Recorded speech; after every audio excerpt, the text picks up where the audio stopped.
Hello, everybody. I found this article really peculiar and really interesting to anyone who drives a car and for anyone else in a residential neighborhood because we are known with speed cameras. So wherever in the neighborhood, if you're speeding and then you're going over the speed limit, you can get caught. But this is unheard of where Toronto wants to use noise radar to clamp down on loud vehicles. Uh, Basically, they're going to install some instrument that will catch how loud your vehicle is in that street of the neighborhood. And if it is loud, then the decibel value, it will take a picture of your number plate and issue you a noise ticket. White noise like streetcar rails grinding and bike bells ringing are just part of life in the big city. But just about everyone in Toronto has been jolted awake at least once by a speeding car gunning down their street at absurd late hours of the night. So this is what they're trying to tackle. The issue of excessive vehicle noise was brought to City Council last week with a member motion recommendation by Councillor Anna Beleo and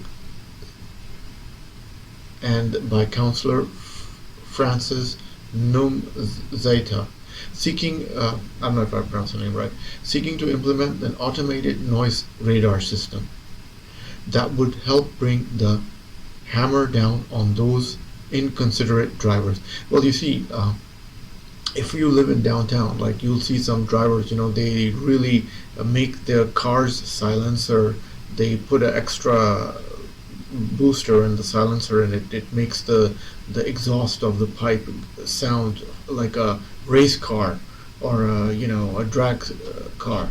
So that makes it really inconvenient, and they drive in excessive speed, making loud noises, and it wakes everyone up. So this is what they're trying to curb down on those drivers. Sounds fancy, but how does it work? Such systems would be installed in quiet residential neighborhoods using microphones programmed to respond to specific decibel level, activating closed-circuit television cameras that capture the license plates. So it's the same as the speed cameras, only the different metric is sound instead of speed. Once the check system identifies a license plate number in the frame, fines or tickets would be automatically issued to the driver for violating noise bylaws. So this is pretty good. The idea is very similar to the red light cameras already operating at intersections across Toronto, just swapping the triggering mechanism from street lights to noise levels. So this is pretty genius mindset and the way they thought about it.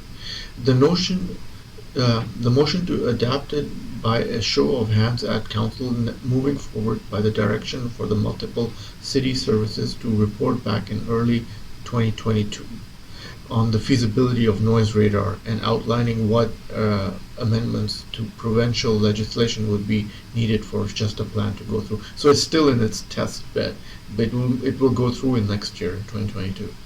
This, the first move to put down on excessive vehicle noise at night. The past summer, a joint program conducted by Toronto Police and city bylaw enforcement officers targeted drivers carrying through residential neighborhoods at night. Of course, having officers in the field pursuing speeding offenders is not the best use of resources, and automated solutions have the potential to fill in this gap. So yeah, obviously, wherever there's no officer involved, it's much more cost effective and cheaper. And if you can, and with this day in technology where you have high cutting edge cheap electronics, you can make it just about anything to instrument to your advantage. There would be issues with the relatively new technology already demonstrated right here in Canada. uh, Photos captured by red light cameras are almost impossible to dispute, showing the offending vehicle mid-intersection on a red light. Photos cued by noise level aren't as concrete in determining which vehicle in the frame is the offender, as has been the case in Edmonton. So they tried this in Edmonton, and it was difficult to assume when the camera took the picture which car offended the crime. So they had problems with the instrument. But I'm sure it's a small fine tuning adjustment, and it could be fixed. And seriously, it's really good because I've lived in downtown for several years, and mind you, like apart from the emergency vehicles like police and fire brigade and ambulances, there are times like it's pitch quiet, and all of a sudden somebody will drive so fast and with loud silencer, it's almost annoying that why is he doing that? And because of the tall buildings, they will the voice travels all the way up to the top floor, and it's much. If you're living in those buildings like I was, you can hear every single noise, even the footsteps of people walking on Saturday night, and shouting out. You can hear everything. It's so loud in downtown. So if this system is developed, you can definitely put an end to it. Well, the source of the article is linked inside the video's description box, and click like if you enjoyed the video, and click the red button to see more videos. Ta-da from Shavi. Enjoy this video? Then must have a look at these videos.